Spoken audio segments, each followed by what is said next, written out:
Hey, history buffs! Let's dive into one of the most pivotal moments in American foreign policy, the Monroe Doctrine. This doctrine, issued in 1823 during President James Monroe's tenure, was more than just a message to Europe. It was a defining moment that reshaped U.S. diplomacy. So what exactly was the Monroe Doctrine? Picture this, the early 19th century, a time when European powers had their eyes on expanding their empires into the Western Hemisphere.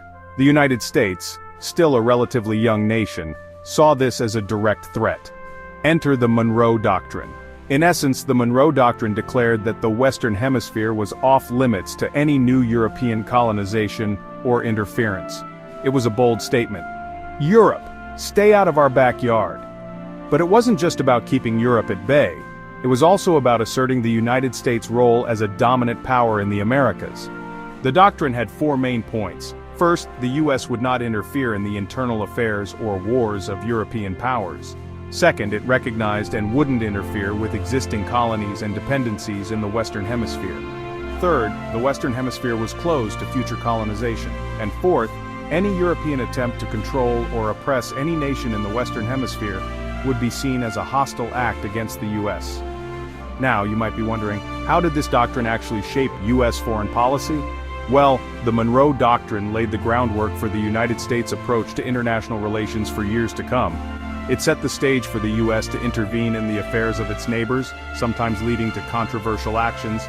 For instance, in the late 19th and early 20th centuries, the U.S. invoked the Monroe Doctrine to justify interventions in Latin America and the Caribbean.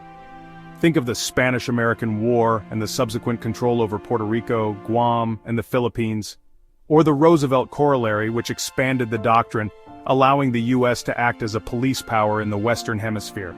But the Monroe Doctrine wasn't just about dominance. It also signaled a new era of American diplomacy, one where the United States saw itself as a protector of its neighbors against European imperialism. It was a statement of independence and a declaration of a new world order. In conclusion, the Monroe Doctrine was a turning point in U.S. history. It changed the way America interacted with the world and set the stage for its future as a global power.